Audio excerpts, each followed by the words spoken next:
The sun hung low over Millers Creek, Georgia, painting the red dirt roads a warm gold. It was a sticky summer evening in 2018, the kind where cicadas buzzed like they owned the place. In a beat-up mobile home on the edge of town, Tom Harper slouched in a recliner, a half-empty beer bottle sweating in his hand. At 40, Tom was a shell of the man he'd been. His dark hair thinning, his face rough with stubble, his brown eyes dull from too many nights drowning in cheap liquor. The TV blared a baseball game, but Tom wasn't watching. He was lost somewhere else like always. Outside, his daughter Ellie shuffled down the street, her sneakers kicking up dust. She was 10, small for her age, with bony shoulders and pale skin that made her look like she'd fade into the heat. Her dark blonde hair was tangled, tied back with a rubber band she'd found on the ground. Ellie's blue eyes, once bright like her mom's, were tired now, scanning the sidewalk for something, anything to eat. Millers Creek was a small town, the kind where everyone knew your business but didn't always step in. Folks waved at Ellie as she passed, their smiles tight. They knew her story. Tom's wife, Sarah, died of cancer 3 years ago, and he'd never been the same. They figured Ellie was just going through a phase, that Tom would pull it together. But Ellie wasn't going through a phase. She was hungry, had been for years, and nobody really saw how bad it was. Ellie stopped by a dumpster behind the Dixie Diner, her stomach growling like a trapped animal. She glanced around, making sure no one was watching, then climbed onto a crate to peer inside. There, among the greasy wrappers, was half a hamburger, still in its bun. Her hands shook as she grabbed it, brushing off a bit of ketchup-stained paper. She took a bite. The bread stale but better than nothing. She didn't notice the grit in it, the tiny pebbles stuck to the meat. She was too hungry to care. Back at the trailer, Tom cracked another beer. The pop hiss blending with the TV static. The kitchen was a mess, dirty dishes piled in the sink, a loaf of moldy bread on the counter. He hadn't cooked in weeks, maybe months. Ellie fended for herself, same as always. Tom told himself she was fine, that kids were tough, that he'd get his act together soon. But soon never came. Ellie made it halfway home when a sharp pain stabbed her stomach. She doubled over, clutching her belly, her breath hitching. The hamburger hadn't sat right, but it was more than that. She'd been eating whatever she could find. Scraps, leaves, even rocks when the hunger got too bad. She thought they'd fill her up, make the ache go away. They didn't. She stumbled onto the grass, her vision blurry. That's when Clara Thompson, a retired schoolteacher who lived down the road, spotted her from her porch. Clara was in her 60s, with silver hair and a no-nonsense stare. The kind of woman who'd raised 3 kids and didn't miss much. She'd been watching Ellie for a while, slipping her cookies or a glass of milk when she could. But this was different. "Ellie, honey," Clara called, hurrying over. "You okay?" Ellie tried to stand, her face pale. "I'm fine, Mrs. Clara," she mumbled, but her legs gave out, and she hit the ground. Clara's heart raced. She knelt beside the girl, checking her pulse. Ellie was breathing, but her skin was clammy, her eyes half closed. Clara didn't think twice. She scooped Ellie up, light as a feather, and carried her to her old Ford sedan. "Hold on, sweetheart," she said, buckling her in. "We're getting you help." The hospital in Millers Creek was small, just a brick building with a flickering neon sign. Clara burst through the yard doors, Ellie limp in her arms. "Help! This girl needs a doctor," she shouted. Dr. Patel, a kind-eyed man in his 50s, took over, rushing Ellie to a bed. Nurses hooked her up to monitors, their voices calm but urgent. Clara stood back, wringing her hands, praying Ellie would be okay. She'd seen the girl wandering, looking thinner every day, but she hadn't realized it was this bad. Guilt gnawed at her. She should have done more. Dr. Patel came out after what felt like forever, his face serious. "She's stable, but she's severely malnourished," he said. "We're running tests. Do you know where her father is?" Clara's jaw tightened. "Tom Harper. I'll call him." She dialed Tom's number, her voice sharp when he answered. "Tom, it's Clara. Ellie's in the hospital. You need to get here. Now." Tom's voice was slurred, confused. "Hospital? What happened?" "Just come," Clara snapped. Hanging up, she looked at Ellie through the glass window, tubes in her arms, and felt a surge of anger. Tom had let this happen. He'd let his little girl waste away. Tom stumbled into there an hour later, his shirt wrinkled, his breath sour with beer. The fluorescent lights hurt his eyes, and the smell of antiseptic made his stomach turn. He saw Clara in the waiting room, her arms crossed, her face like a storm cloud. "Where's Ellie?" he asked, his voice rough. Clara pointed to the exam room. "In there. Fighting for her life because you couldn't be bothered to feed her." Tom flinched, her words cutting through the fog in his head. "She's fine," he said, but it sounded weak even to him. "She eats. I take care of her." Clara's eyes narrowed. "You call this taking care of her? She's skin and bones, Tom. When's the last time you cooked her a meal?" Looked at her, really looked. Tom opened his mouth, but nothing came out. He couldn't remember the last time he'd done anything for Ellie. The guilt hit him like a punch, but he pushed it down like always. He wasn't ready to face it. Dr. Patel walked out holding a clipboard. "Mr. Harper," he said, his voice steady but firm. "We need to talk about Ellie." Tom followed him to a small office, Clara trailing behind.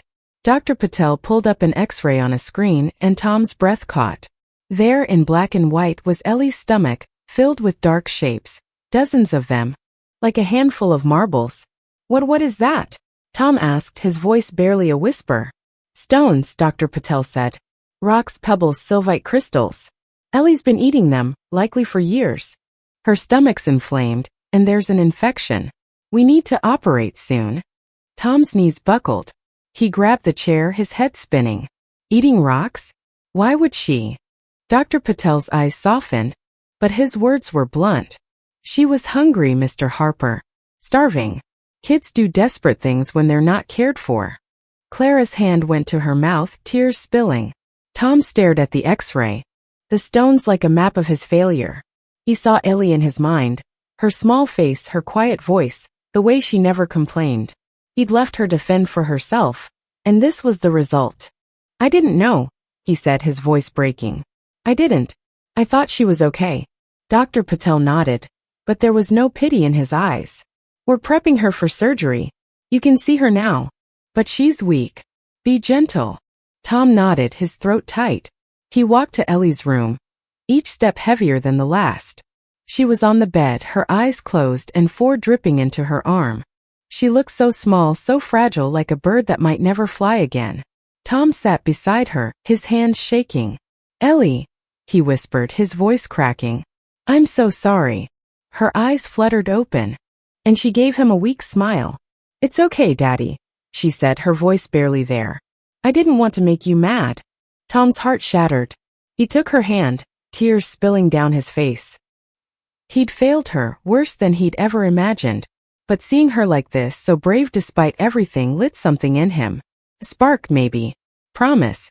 I'm gonna make this right," he said, his voice hoarse. "I swear, Ellie. I'm gonna be better." She nodded, her eyes drifting shut. Tom stayed there, holding her hand, the weight of his mistakes pressing down. He didn't know how to fix this, but he knew he had to try. For Ellie. For the daughter he'd almost lost. Clara watched from the doorway, her anger softening just a fraction. She'd known Tom before Sarah died, back when he was a good man, a good dad. Maybe that man was still in there, buried under the booze and grief. She hoped so for Ellie's sake. Dr. Patel came back, his voice low. "Surgery's scheduled for tomorrow morning. She's strong, Mr. Harper. But she'll need you, really need you when she comes through this." Tom nodded, his eyes on Ellie. "I know," he said. "I'm not going anywhere." The trailer in Millers Creek, Georgia was a mess, the kind that screamed neglect. It was summer 2016, and the air inside was thick with the smell of stale beer and unwashed dishes. Tom Harper sprawled on a sagging couch, a bottle in his hand, the TV blaring reruns of some cop show he wasn't watching. At 38, Tom was a shadow of the man he'd been, his dark hair greasy, his face rough with stubble, his brown eyes foggy from whiskey and grief. 3 years ago, his wife Sarah died of cancer and he'd been falling ever since. The trailer, their home, was proof. Trash piled up, the fridge empty, the walls stained with regret. Outside, Ellie Harper, 7 years old, shuffled down a dusty red dirt road, her sneakers worn thin. She was small, too small. with bony arms and pale skin that made her blue eyes look too big for her face. Her blonde hair was tangled, tied back with a piece of string. Ellie's stomach growled, a constant ache she'd learned to live with. She clutched a tattered notebook, her one treasure, where she drew pictures of her mom and meals she could only imagine. Millers Creek was a small town, the kind where folks nodded at you but didn't always dig deeper. They knew Tom was struggling. Sarah's death had hit hard, and he'd lost his job at the auto shop for showing up drunk.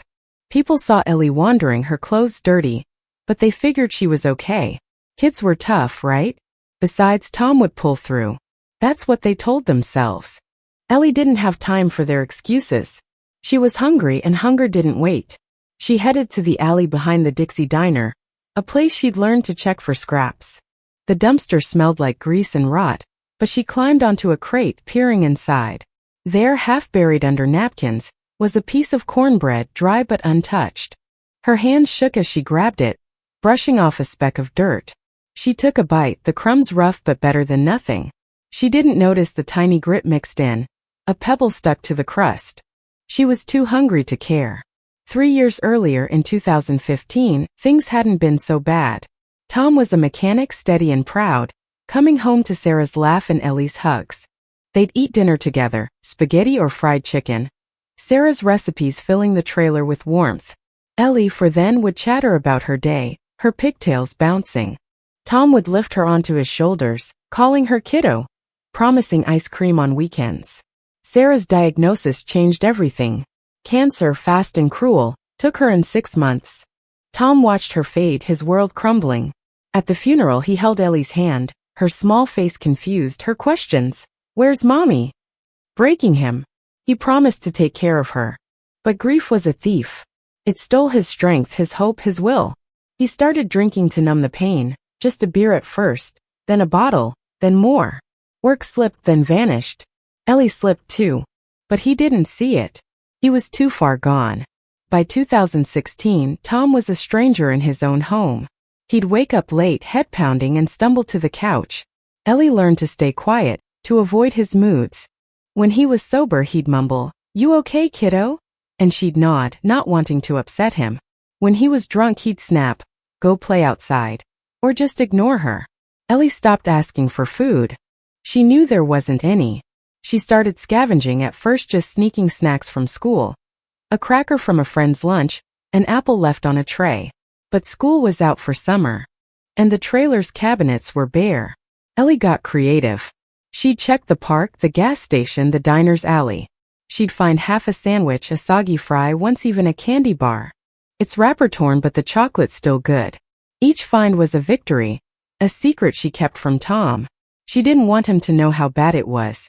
One hot July day, Ellie sat by the creek that gave the town its name, her notebook open.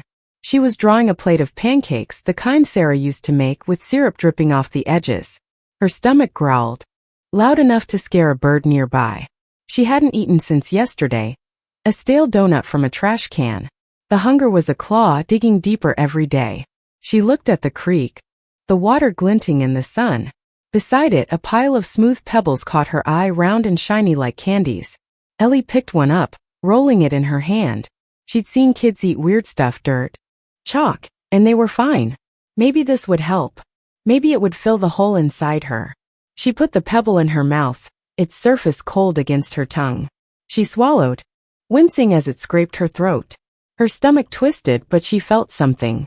Not full, but not empty. She picked up another, then another, swallowing 3 before she stopped. "It's okay," she whispered to herself, her voice small. "It's like secret food." Ellie didn't know the stones were settling in her stomach, piling up, starting to hurt her from the inside.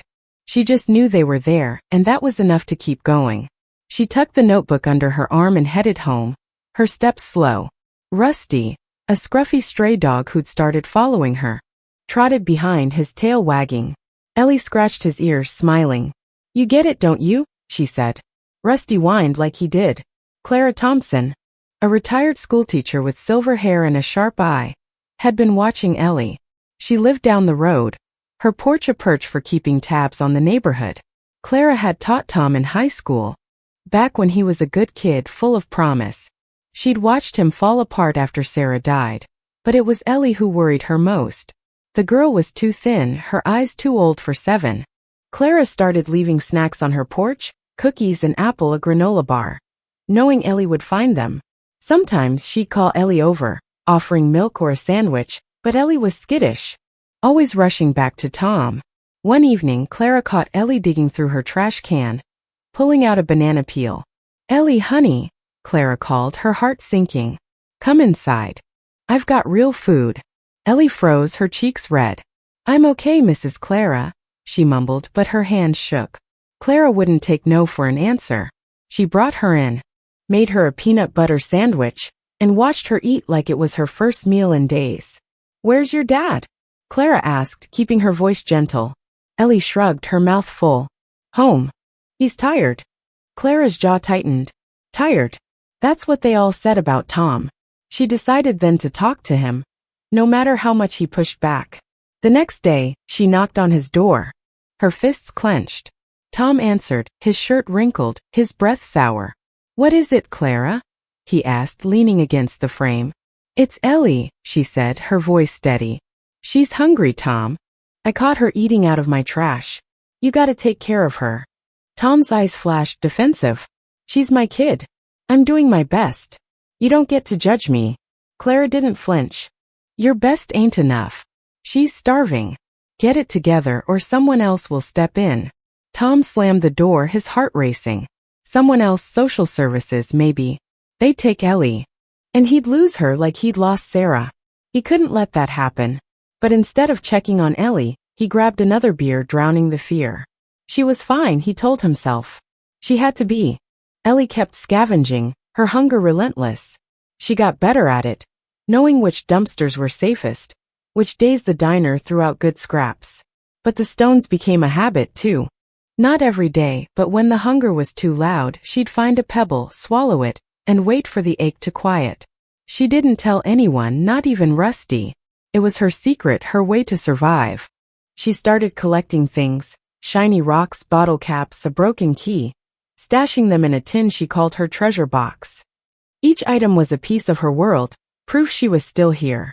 She'd hide the box under her bed, next to her notebook, where Tom wouldn't find it.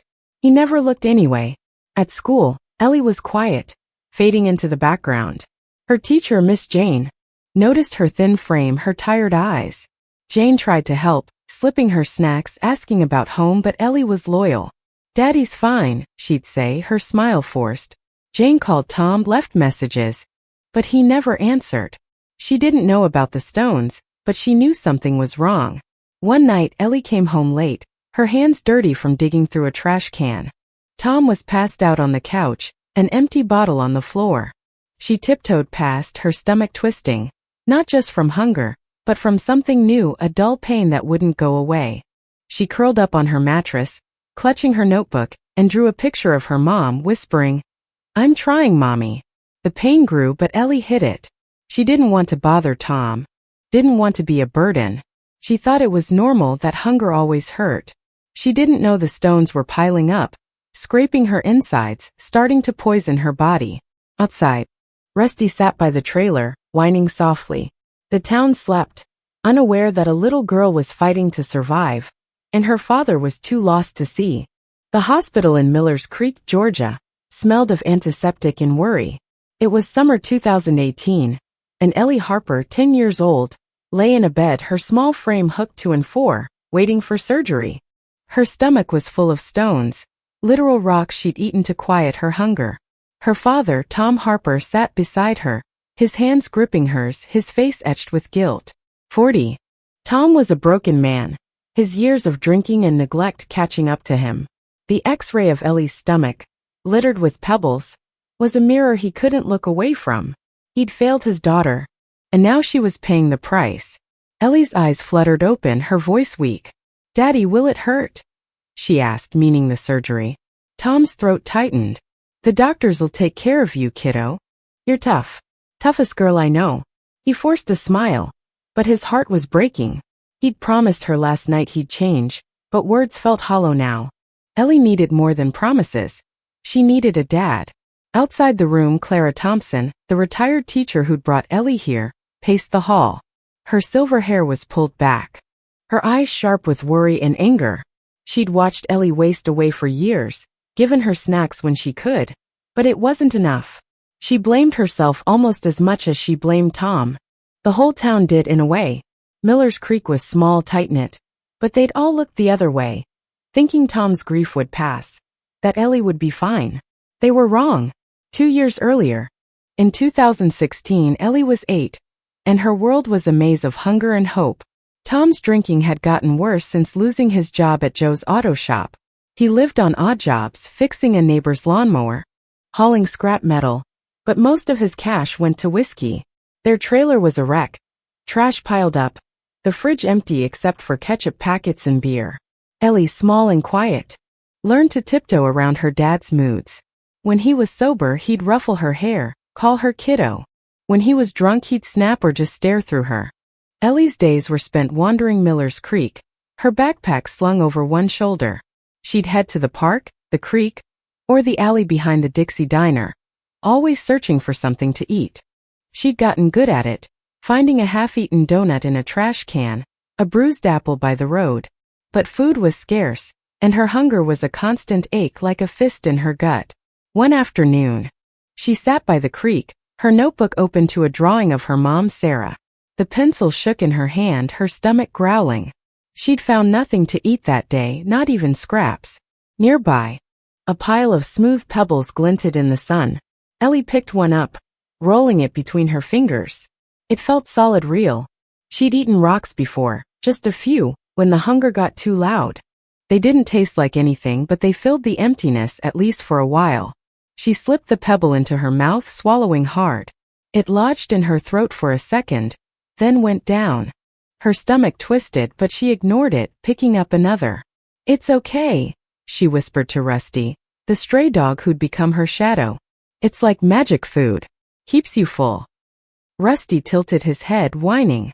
Ellie scratched his ears, her smile shaky. She didn't know the stones were piling up inside her, scraping her insides, starting to cause real damage. She just knew she was hungry, and this was something. By 2017, Ellie was 9, and her pain was harder to hide. Her stomach hurt all the time now, a dull throb that flared into sharp stabs. She'd stopped eating rocks as often. She'd learned they didn't help, but the damage was done. Her body was weak, her skin pale, her blonde hair brittle. At school, she'd sit in the back, her head down, trying not to draw attention. Kids whispered about her, calling her the skinny girl or trash picker. Ellie pretended not to hear. Jane Miller, Ellie's 4th grade teacher, was starting to worry. Jane was 28, with curly brown hair and a warm voice that made kids feel safe. She'd noticed Ellie's clothes were always dirty, her lunches non-existent. One day, Jane saw Ellie pocket a half-eaten sandwich from another kid's tray. It broke her heart. "Ellie, can we talk?" Jane said after class, offering her a granola bar. Ellie took it, her eyes wary. "Sure. Miss Jane, you doing okay at home?" Jane asked, keeping her voice soft. "You seem hungry." Ellie's cheeks flushed. "I'm fine. Daddy's just busy." She nibbled the granola bar, saving half for later. Jane didn't push, but she started keeping snacks in her desk for Ellie, slipping them to her quietly. She called Tom again, leaving another voicemail. "Mr. Harper, it's Jane Miller. Ellie's struggling. Can we meet to talk about her?" Tom never called back. Jane wasn't the only one noticing. Clara Thompson had started inviting Ellie over more, making her peanut butter sandwiches or spaghetti. Ellie would eat like it was her last meal, her small hands clutching the fork. Clara tried to talk to her about Tom, but Ellie always changed the subject, her loyalty fierce despite everything. One evening, Clara caught Ellie in her garden, pulling up carrots and eating them, dirt and all. "Honey, let me cook those for you," Clara said, her voice gentle. Ellie froze, her eyes wide. "I'm sorry, Mrs. Clara. I was just hungry." Clara's throat tightened. She brought Ellie inside, made her a plate of chicken and mashed potatoes. As Ellie ate, Clara made up her mind. She'd talk to Tom again, no matter how much he pushed back. Clara knocked on Tom's door the next day, her jaw set. He answered, his eyes bloodshot, a beer in his hand. What now, Clara? He grumbled. It's Ellie, she said, her voice steady. She's starving, Tom. I caught her eating raw carrots from my garden. You gotta do better. Tom's face darkened. She's my kid. I feed her. You don't get to tell me how to raise her. Clara didn't back down. She's not eating, Tom. She's skin and bones. If you don't step up, someone else will. Social services, maybe. Tom slammed the door, his heart pounding. Social services? They'd take Ellie away. And he'd lose the last piece of Sarah. He couldn't let that happen. But instead of cooking dinner, he opened another beer, telling himself Ellie was fine. She'd always been fine. Ellie's pain grew worse that year. One day at school, she doubled over in the hallway, clutching her stomach. The pain was like a knife, sharp and hot. She gasped, leaning against the wall, tears streaming down her face. A janitor found her, calling for Jane. Ellie, what's wrong? Jane asked, kneeling beside her. It hurts, Ellie whispered, her voice small. My tummy. Jane helped her to the nurse's office, her mind racing. The nurse, a kind older woman named Betty, checked Ellie's vitals, frowning. She's dehydrated and way too thin, Betty said. I'm calling her Dad. Tom didn't answer as usual. Jane stayed with Ellie, holding her hand. You're gonna be okay, she said, but her voice shook. She'd seen kids in trouble before. But this was different. Ellie was slipping away, and no one was doing enough. Ellie didn't tell them about the rocks. She was ashamed, afraid they'd think she was crazy. She thought the pain was her fault, that she'd eaten something bad. When the pain eased, she begged to go back to class. I'm fine, Miss Jane, she said, her smile forced. Really? Jane let her go. But she wasn't convinced. She filed a report with the school counselor, who contacted social services.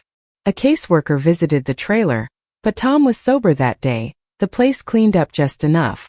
Ellie, loyal as ever, said she was okay. The caseworker left, her notes inconclusive. There wasn't enough evidence to act. Jane and Clara kept watching, their worry growing. They didn't know about the stones, but they knew Ellie was in trouble. They just didn't know how bad it was. Back in the hospital, 2018, Ellie's surgery was underway. Tom sat in the waiting room, his hands clasped, his mind a storm of memories. He saw Ellie at 7, singing in the backyard, her pigtails bouncing. He saw her at 8, quiet and thin, her eyes always searching. He saw himself, drunk and useless, letting her fade. The guilt was suffocating, but it was also a wake-up call. He couldn't lose her. Not like he'd lost Sarah. Clara sat across from him, her arms crossed. You gotta mean it this time, Tom, she said, her voice low. No more promises you don't keep. That girl needs you. Tom nodded, his eyes on the floor. I know. I messed up, Clara. But I'm gonna fix it. For her. Clara studied him, searching for the man he used to be. She wanted to believe him, but she'd seen too many broken promises. Still, for Ellie's sake, she hoped. Dear. Patel came out, his scrubs wrinkled, his face tired but calm. The surgery went well, he said. We removed the stones, dozens of them. She's in recovery, but she's not out of the woods. She'll need proper care, nutrition time. Tom's shoulders sagged with relief, but the weight of his mistakes stayed. Can I see her? He asked. Soon, Dr. Patel said. But Mr. Harper, this can't happen again. Ellie's been through too much. You understand? Tom nodded, his voice hoarse. Yeah, I understand. Clara stood, her eyes on Tom. You better, she said. Then walked to the recovery ward, ready to sit with Ellie. Tom stayed behind, alone with his thoughts, knowing this was his last chance to be the dad Ellie deserved. The hospital in Millers Creek, Georgia, was a blur of white walls and beeping machines. It was summer 2018, and Tom Harper sat in a stiff chair, his hands clenched, staring at the floor. At 40, he was a wreck, his face pale, his eyes bloodshot from guilt and sleepless nights.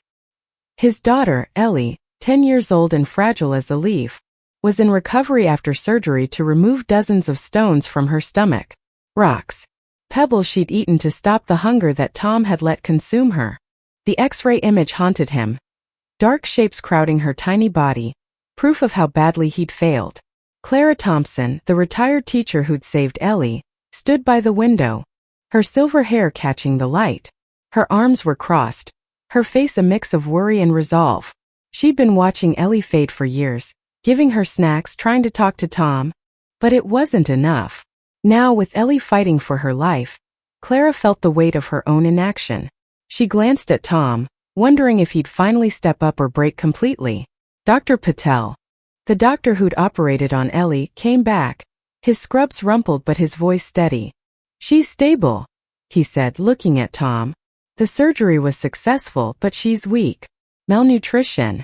Infection, it's taken a toll. She'll need weeks of care, maybe months." Tom's throat tightened. "Can I see her?" he asked, his voice rough. Dr. Patel nodded. "She's awake, but go easy. She's been through a lot." Tom stood, his legs shaky, and followed the doctor to recovery. Clara stayed behind, her eyes on the door. She wanted to believe Tom could change. But she'd seen too many men drown in their mistakes. For Ellie's sake, she hoped he'd prove her wrong. Ellie's hospital room was dim, the blinds half closed.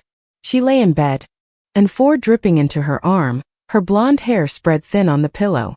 Her blue eyes, so like her mom's, were open but tired, her face pale against the white sheets. She looked smaller than ever, like a doll someone had forgotten to care for. Tom sat beside her, his heart pounding. "Hey kiddo," he said, forcing a smile. "How you feeling?" Ellie's lips twitched, a weak attempt at a smile. "Okay, Daddy," she whispered. "My tummy doesn't hurt as much." Tom's chest ached. She was trying to make him feel better even now. He took her hand, her fingers cold and thin. "I'm so sorry, Ellie," he said, his voice breaking. "I messed up. I should have been there. But I'm here now, I swear." Ellie's eyes searched his, like she was looking for the dad she used to know. The one who'd carried her on his shoulders and made her pancakes. "You mean it?" she asked, her voice small. Tom nodded, tears spilling. "Yeah, kiddo. I mean it." She squeezed his hand, just a little, then closed her eyes, drifting back to sleep. Tom stayed there, holding on, the weight of his promise heavy but real. He'd lost Sarah, his wife, to cancer 3 years ago. He couldn't lose Ellie too. The day Ellie collapsed, everything changed in Miller's Creek. It started with Clara, finding her on the side of the road, barely conscious after eating spoiled food from a dumpster. Clara had rushed her to the hospital, her heart racing as she carried the girl's feather-light body. Dr. Patel's team had acted fast, running tests, taking the X-ray that revealed the unthinkable. Ellie's stomach was packed with stones, pebbles, gravel, even a few sharp bits of crystal. They'd caused an infection, torn her insides, and nearly killed her. Dr. Patel had shown Tom and Clara the X-ray, his voice calm but blunt. "She's been eating these for years," he'd said, pointing to the screen. "She was starving, so she turned to anything she could find. This doesn't happen overnight." Tom had stared at the image, his world tilting. He'd seen Ellie getting thinner, quieter, but he'd told himself she was fine. That kids were tough. He'd been too drunk, too lost in his grief, to notice she was literally eating rocks to survive. Clara's words from that night echoed in his head. "You let this happen, Tom." Clara had called him to the hospital, her voice sharp with anger. When he showed up reeking of beer, she'd laid into him, her eyes blazing. "She's skin and bones because you couldn't be bothered to feed her," she'd said. Tom had no defense, no excuses. The truth was a knife and it cut deep. Now with Ellie in recovery, the hospital was a wake-up call for more than just Tom. Word spread fast in Miller's Creek, the kind of town where gossip traveled quicker than the mail. By morning, folks at the Dixie Diner were whispering about Ellie, about the rocks, about Tom. Some shook their heads, saying they should have known. Others blamed Tom outright, calling him a deadbeat. A few, who'd lost someone themselves, felt a pang of sympathy, knowing grief could break even the strongest. Jane Miller, Ellie's 4th-grade teacher, heard the news from a colleague and rushed to the hospital. Jane was 28, with curly brown hair and a heart too big for her own good. She'd been worried about Ellie for years, her missed lunches, her tired eyes, the way she'd pocket scraps from the cafeteria. Jane had called Tom, left voicemails, even reported her concerns to social services, but nothing had changed. Now seeing Ellie in that bed, Jane felt like she'd failed too. She found Clara in the waiting room, her face grim. "How is she?" Jane asked, her voice shaky. Clara sighed, rubbing her temples. Alive, thank God. Surgery went okay, but she's got a long road ahead. Tom's with her now. Jane's jaw tightened. Tom. He let this happen. I tried to help Clara, I swear. I should have pushed harder. Clara put a hand on her arm. We all should have. But we're here now. Ellie needs us. Jane nodded, wiping her eyes. She vowed to do more, to make sure Ellie never felt alone again. She didn't know how, but she'd figure it out. Back in Ellie's room, Tom was reliving the years he'd lost to the bottle. He thought of 2016 when Ellie was 8, and he'd stopped cooking altogether. She'd eat cereal or nothing, her small hands rummaging through empty cabinets. He'd seen her wander off, her backpack slung over her shoulder, but he'd never asked where she went. He thought of 2017 when her teacher Jane had called, her voice worried, and he'd deleted the message, too drunk to care. He thought of Clara banging on his door, telling him Ellie was starving, and how he'd slammed it in her face. The memories were a flood and Tom was drowning. He looked at Ellie sleeping now, and saw Sarah in her face, the same blue eyes, the same stubborn hope. Sarah had trusted him to take care of their girl, and he'd betrayed that trust. But sitting here, with Ellie's hand in his, he felt something shift. A spark of the man he used to be, the one who'd promised to protect her. Dr. Patel came in, checking Ellie's monitors. She's doing all right, he said, his voice low. But recovery's gonna be tough. She needs proper nutrition, rest, and someone to look out for her. Can you do that, Mr. Harper? Tom swallowed hard, his voice steady for the first time in years. Yeah, I can. I will. Dr. Patel studied him, then nodded. Good. She'll be in here a few days, maybe a week. We'll set you up with a nutrition plan, resources. But it's on you to follow through. Tom nodded, his eyes on Ellie. He didn't know how to be a dad again, but he'd learn. He had to. Outside, Clara and Jane were making plans. Clara had called a few neighbors, spreading the word about Ellie. The town was starting to rally. Folks dropping off casseroles at Clara's house, offering to help with medical bills. The pastor at First Baptist was planning a fundraiser, and the local paper wanted to run a story. Miller's Creek was waking up, realizing one of their own had been slipping through the cracks. Jane was thinking bigger. She'd talked to the school counselor about getting Ellie tutoring, maybe counseling, to help her catch up. She'd also reached out to a friend at social services, not to take Ellie away but to make sure Tom got support, parenting classes, rehab if he needed it. Jane wasn't giving up on Ellie, not this time. Clara, meanwhile, was thinking about Tom. She'd known him before Sarah died, back when he was a good man, a good dad. Grief had broken him, but maybe Ellie's crisis could pull him back. She'd watch him, help him, but she wouldn't let him fail Ellie again. That girl deserved better. Ellie woke up later that day, her head foggy but her pain less sharp. Tom was still there, his face softer than she'd seen in years. Hey, kiddo, he said, brushing her hair back. You scared me. Ellie's lips trembled. I'm sorry, Daddy. I didn't mean to. Tom shook his head, tears in his eyes. Don't you be sorry. This is on me, but I'm gonna make it right. You'll see. Ellie nodded, wanting to believe him. She was tired, scared, but his hand felt warm, like it used to when she was little. She held on to that, hoping it would last. Clara peeked in, her heart lifting at the sight. She didn't trust Tom yet, but she saw something in his eyes, regret? Maybe, or determination. She prayed it was enough. The hospital room was quiet again, but the air felt different, like a storm had passed and left something new in its wake. Tom sat by Ellie, his mind racing with what came next, how to feed her, how to rebuild their home, how to be a dad.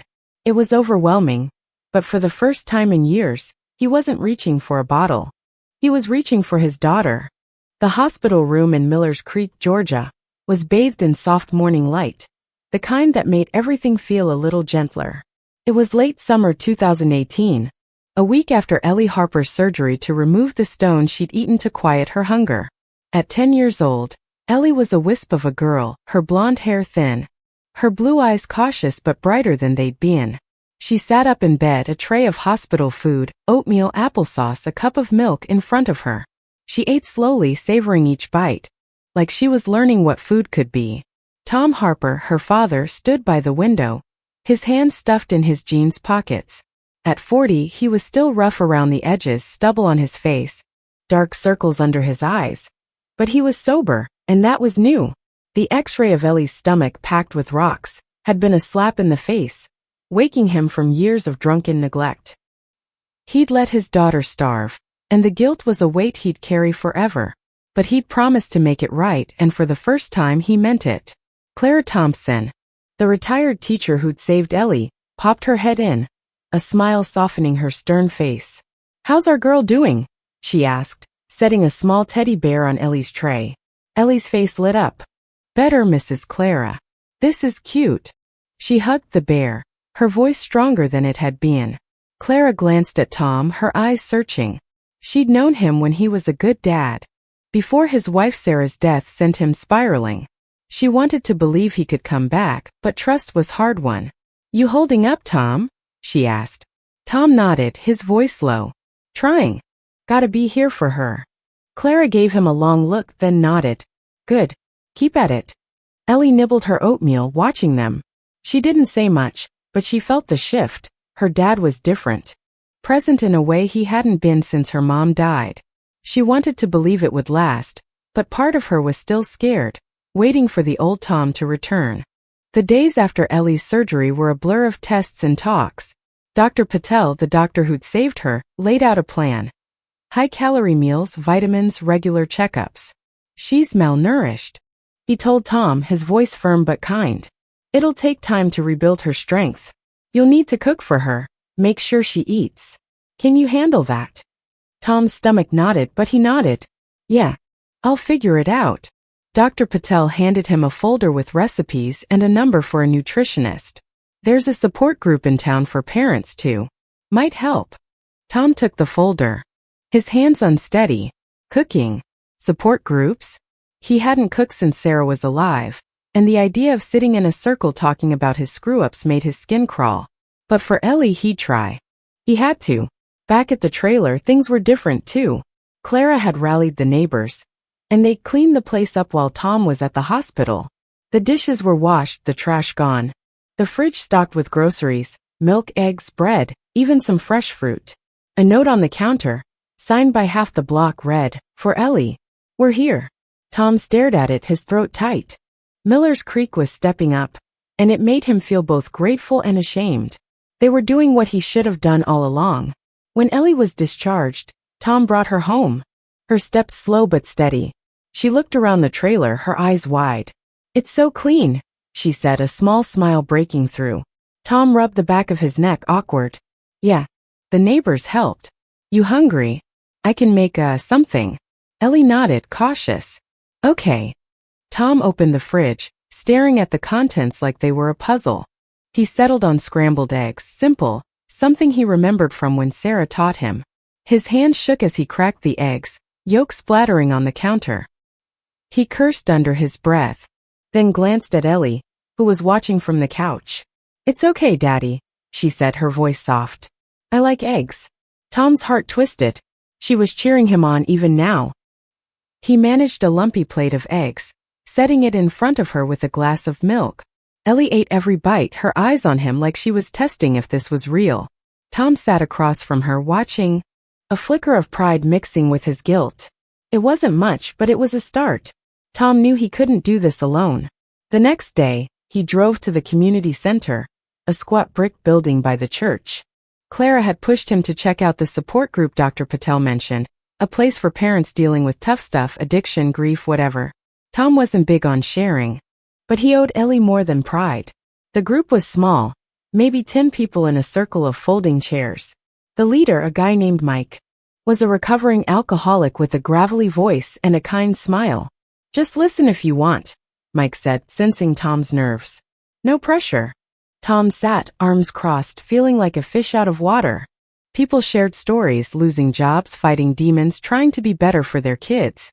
When it was Tom's turn, he hesitated, then spoke, his voice low.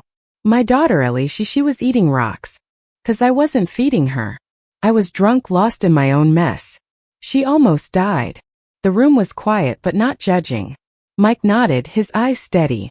That's a hard truth to face, man. But you're here. That's the first step. Tom left feeling lighter, like he'd let out a breath he'd been holding for years. He went to the group twice a week after that, listening, sometimes talking. It wasn't magic, but it helped him see he wasn't alone, that he could change. He also started looking for work. Joe, his old boss at the auto shop, wouldn't take him back, not after the mess he'd made. But a new garage in town, Hank's Repairs, needed a part-time mechanic. Tom walked in, hat in hand, and laid it out. His past, his drinking, his promise to do better. Hank, a gruff guy with a soft spot for second chances, gave him a shot. "Don't let me down," Hank said. Tom swore he wouldn't. Ellie's recovery was slow, but she was tough. Clara and Jane, her teacher, took turns checking on her, bringing books or art supplies. Jane set up tutoring to help Ellie catch up at school, and Clara taught her how to make cookies, laughing when they burned the first batch. Ellie soaked it up, her smile growing, but she was still wary, especially with Tom. One afternoon, Clara found Ellie drawing in her notebook a picture of a family, her, Tom, and Sarah, under a big sun. "That's beautiful, honey," Clara said, sitting beside her. "You miss your mom, don't you?" Ellie nodded, her eyes down. "Yeah, but Daddy's trying now. He made eggs yesterday." Clara's heart lifted. "He is. He's got a ways to go, but he loves you. You know that, right?" Ellie shrugged, her voice small. "I think so." Clara hugged her, praying Tom wouldn't let her down again. Ellie deserved a dad, not just a promise. Jane, meanwhile, was working behind the scenes. She'd connected with a local counselor to help Ellie process what she'd been through. Hunger, fear, the stones. Ellie was shy at first, but she started opening up, talking about her mom, her drawings, even the rocks. "I thought they'd make me full," she told the counselor, her voice barely audible. "I didn't know they'd hurt." The counselor was gentle, helping Ellie see it wasn't her fault. Jane sat in on a session, tears in her eyes, vowing to keep supporting her. She also pushed Tom to join a parenting class, just to learn the basics. He grumbled but went, sitting in the back, taking notes like a kid in school. The town of Millers Creek was changing too. Ellie's story had hit the local paper, a small piece titled, "A Child's Hunger, a Town's Wake-Up Call." It didn't name Tom, but everyone knew. Some folks judged him, whispering at the diner, but others stepped up. The church organized a food drive, filling the community center with canned goods and pasta. A few neighbors started a fund for Ellie's medical bills, dropping cash in a jar at the gas station. It wasn't much, but it was something. The attention made Tom uncomfortable. He hated being the town's cautionary tale. But he swallowed his pride for Ellie. He thanked people when they dropped off groceries, even when their smiles were tight. He was starting to see Millers Creek differently, not as a place to hide, but as a community that cared even when he hadn't. The turning point came in early fall. When Ellie turned 11, Tom wanted to do something special, something to show her he was serious. He'd never thrown her a birthday party, not since Sarah died. This time he was determined to try. He asked Clara for help, his voice shy. "I want to make it good for her, but I don't know how." Clara's eyes softened. "You're already trying, Tom. That's half the battle. Let's keep it simple. Cake, balloons, a few gifts. I'll handle the cake." Tom nodded, grateful. He used his first paycheck from Hank's to buy a cake mix, some streamers, and a gift, a new sketchbook and a set of colored pencils. He spent the night before decorating the trailer, his hands clumsy with tape and balloons. It wasn't perfect, but it was his. When Ellie woke up on her birthday, her eyes widened at the sight. Red and blue streamers taped to the walls, a lopsided chocolate cake on the table, a small pile of gifts. Tom stood there, nervous, a party hat tilted on his head. "Happy birthday, kiddo," he said, his voice thick. Ellie's mouth dropped open. "You did this? For me?" Tom nodded, his heart pounding. "Yeah. I should have done it sooner." "I'm sorry, Ellie." "For everything." Ellie ran to him, wrapping her arms around his waist. It was the first time she'd hugged him in years, and Tom held her tight, tears streaming down his face. "I love you, Daddy," she whispered, her voice muffled. "I love you too," he said, meaning every word. Clara and Jane came over, bringing cookies and a card from Ellie's class. They sang, "Happy Birthday," off-key but loud, and Ellie blew out her candles, her smile brighter than the sun. She opened Tom's gift, her fingers tracing the sketchbook's cover. "It's perfect," she said, looking at him like he'd given her the world. Later, when it was just the two of them, Ellie showed Tom a drawing she'd made. A picture of them standing together with Sarah watching from the stars. "We're a family, right?" she asked, her voice hesitant. Tom's throat tightened. "Yeah, kiddo. We are." That night, Tom sat on the trailer's steps, a glass of water in his hand instead of a beer. He thought about Sarah, about the promises he'd broken, and the ones he was keeping now. He wasn't fixed, not by a long shot, but he was trying. For Ellie, that was enough. Clara stopped by, her eyes warm. "You did good today, Tom," she said. "She's happy." Tom nodded, his voice quiet. "I'm gonna keep doing good. She deserves it." Clara smiled, a real one this time. "She does. And so do you." The trailer in Millers Creek, Georgia, glowed under the soft light of a spring evening in 2020. It wasn't much, a single wide with peeling paint and a creaky porch, but it was home. Tom Harper stood in the kitchen, flipping pancakes on a griddle, the smell of butter and syrup filling the air. At 42, he was still rough around the edges, his dark hair streaked with gray. But his eyes were clear, his hands steady. 2 years ago, he'd been a drunk, letting his daughter, Ellie, starve. Now he was a dad again, and every day was a chance to prove it. Ellie, 12 now, sat at the table, her sketchbook open. She was stronger, her cheeks fuller, her blonde hair shiny and braided neatly. Her blue eyes, so like her mom's, sparkled as she drew a picture of their trailer, with flowers in the yard and Rusty, the stray dog she'd adopted, curled up by the steps. She hummed a tune, something Sarah used to sing, and Tom's heart swelled. This was what he'd fought for, what he'd almost lost. "Pancakes are up," Tom called, sliding a plate in front of her. "Extra syrup, just how you like." Ellie grinned, grabbing a fork. "You're getting good at this, Dad." Tom chuckled, sitting across from her. Took enough burnt ones to figure it out. They ate, the trailer quiet except for the clink of forks and Rusty's soft snores. It was a far cry from 2018, when Ellie had collapsed, her stomach full of stones she'd eaten to survive. That X-ray had shattered Tom, forcing him to face his neglect. He'd promised to change, and though it hadn't been easy, he'd kept that promise, one meal, one day, one step at a time. The past 2 years had been a journey. After Ellie's surgery, Tom had thrown himself into being a dad. He'd joined a support group at the community center, learning to stay sober and talk about his grief. He'd landed a steady job at Hank's Repairs, working full-time now. His hands greasy but his paycheck honest. He'd learned to cook, simple stuff like eggs, spaghetti, grilled cheese, and made sure Ellie ate 3 meals a day, no exceptions. Ellie's recovery had been slower, but she was a fighter. With help from Dr. Patel's nutrition plan, she'd gained weight, her body healing from years of hunger. Jane Miller, her teacher, had set up tutoring to catch her up at school, and a counselor helped her process the pain. Her mom's death, the rocks, the fear of losing Tom. Ellie still kept her treasure box, a small tin of pebbles and trinkets from those dark days, not as a reminder of hunger, but of how far she'd come. Clara Thompson, the retired teacher who'd saved Ellie, became like family. She'd check in weekly, bringing books or baking with Ellie, her stern face softening with pride. Clara had pushed Tom to keep going, and he was grateful, even when her tough love stung. She'd seen the man he could be, and she hadn't let him forget it. Millers Creek had changed, too. Ellie's story had woken the town up, sparking a wave of kindness.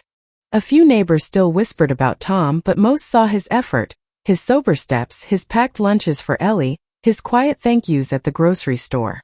They forgave or at least moved on. Because that's what small towns do. Tom's biggest test came in the fall of 2019, when Ellie started middle school. She was 11, nervous about fitting in after years of being the skinny girl. Tom helped her pick out new clothes, using his savings to buy sneakers and a backpack she loved. He drove her to school every morning, his old Chevy rattling but reliable, and waited at the gate every afternoon. One day, Ellie came home with a flyer for an art contest, her eyes bright. "Can I enter, Dad? It's for the whole county." Winner gets their picture in the paper. Tom grinned, ruffling her hair. Heck yeah, kiddo. You're gonna crush it. Ellie spent weeks on her drawing. A watercolor of Miller's Creek at sunset. Red dirt roads, the creek sparkling, their trailer glowing warm. She poured her heart into it.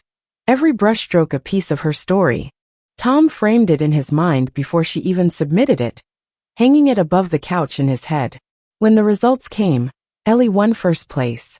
The school held a ceremony, and Tom was there front row, his chest tight with pride. Ellie stood on stage holding her certificate, her smile brighter than the sun. The local paper ran a photo, and for once it wasn't about her past, it was about her future. You're amazing, Ellie, Tom told her that night, his voice thick. Your mom would be so proud. Ellie hugged him, her arms strong now. You're doing pretty good too, Dad. Tom laughed, but tears pricked his eyes. He was trying and she saw it. That was everything. Clara and Jane stayed close, their support unwavering. Clara became Ellie's unofficial grandma, teaching her to garden and telling stories about her own kids. Jane, now a mentor, helped Ellie with homework and cheered at her art shows. They both pushed Tom. Too, Clara with her no-nonsense advice, Jane with gentle nudges toward parenting classes. Tom took it all, knowing he owed them more than he could repay. One evening, Clara invited Tom and Ellie to a town event, a family day at the park, inspired by Ellie's story. The church had organized it with games, food, and a speech about community. Tom hesitated. He still felt eyes on him, judging his past. But Ellie begged to go, and he couldn't say no. The park was packed, kids running with balloons, grills sizzling with burgers. Ellie joined a sack race, laughing as she tripped and got back up. Tom watched, a beer offered by a neighbor sitting untouched in his hand. He passed it back, grabbing a soda instead. The old Tom would have downed it. The new Tom didn't need it. The pastor called Ellie up during the speech, her face flushing as she stood by him. This girl, he said, his voice booming, reminded us what family means. We're here because of her, and because folks like her dad stepped up when it mattered. The crowd clapped and Tom's cheeks burned. He didn't feel like a hero, but he felt seen, maybe for the first time. Ellie ran back to him, her smile wide. They like us, Dad, she whispered. Yeah, Tom said, pulling her close. They do. Tom found other ways to heal. He started writing letters to Sarah, not to send but to process. He'd sit on the porch at night, a notebook in his lap, pouring out his regrets and promises. I messed up, Sarah. Let our girl down. But I'm fixing it. She's strong like you. I'm trying to be strong too. It helped somehow, like she was listening. He also spoke at the support group, sharing his story, not just the bad parts, but the good. How Ellie's smile kept him going. How a plate of pancakes could feel like a victory. Other parents nodded, some crying, some clapping him on the back. Mike, the group leader, told him, "You're proof it's never too late, man." Tom wasn't so sure, but he was starting to believe it. Ellie, meanwhile, was thriving. She joined the art club, made friends, even started a project to paint a mural at school. Her counselor sessions grew less frequent. She was healing, finding her voice. She still drew her mom, but now her pictures included Tom, Rusty, even Clara and Jane. Her treasure box stayed on her shelf, a reminder of survival, not shame. One day she showed Tom a new drawing, a family under a starry sky, their hands linked. That's us, she said, pointing. You, me, Mom, Rusty. Forever. Tom's eyes stung. Forever, he echoed, pulling her into a hug. The story ends on a warm spring evening in 2020. Tom and Ellie are on the porch, eating ice cream from the Dixie Diner, the air sweet with honeysuckle. Rusty snores at their feet, his tail twitching. The trailer's yard has a small garden now. Tomatoes and carrots Ellie planted with Clara. The stars are out, bright against the Georgia sky. Ellie licks her spoon, her voice soft. Dad, remember when I was sick? I was scared you'd leave. Tom's heart twists, but he meets her eyes. I remember. I'm sorry I ever made you feel that way. I'm here now, kiddo. Always. Ellie smiles, leaning against him. I know. I like this. Tom wraps an arm around her, his voice thick. Me too. She pulls out her sketchbook, showing him a new drawing. 2 figures on a porch, ice cream in hand, stars above. This is tonight, she says. her eyes shining. Our best night. Tom's tears fall, but he's smiling. Yeah, he says. Our best night. They sit there, the world soft and still. A father and daughter finding their way back to each other. Miller's Creek hums around them. A town changed by their story. A community that learned to see, to care, to heal. Tom and Ellie's journey shows that love can mend even the deepest wounds. But it takes work, honesty, and second chances. Neglect can break a family, but showing up day after day, meal after meal can rebuild it. It's a reminder to cherish the ones we love, to fight for them, and to never give up, no matter how far we've fallen. In the end, family isn't just blood. It's the promises we keep.